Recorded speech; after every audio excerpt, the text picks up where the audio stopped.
रक्तजम्बो कुलचारुभक्षणम् उमासुतं शोकविनाशकारणं नमामि विघ्नेश्वरपादपङ्कजं वक्रतुण्ड महाकाय सूर्यकोटिसमप्रभा निर्विघ्नं कुरु मे देव सर्वकार्येषु सर्वदा ॐ तत्पुरुषाय विद्महे वक्रतुण्डाय धीमहि तन्नो दन्ति प्रचोदयात्।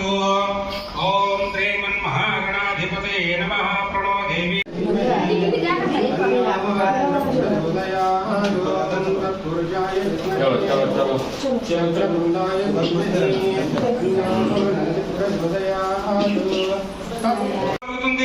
నారదమహాముని ఈ వ్రతము శక్తి గలవారు ప్రతి నెల చేయవచ్చును లేదా సంవత్సరానికి ఒకసారైనా చేయవచ్చును.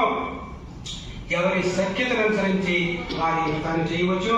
సత్యనారాయణ వ్రతము పౌర్ణమి రోజు నాడు కానీ ఏకాదశి రోజు నాడు కానీ రవిశంకరమాల రోజు నాడు కానీ చేయబడును. సూర్యోదయం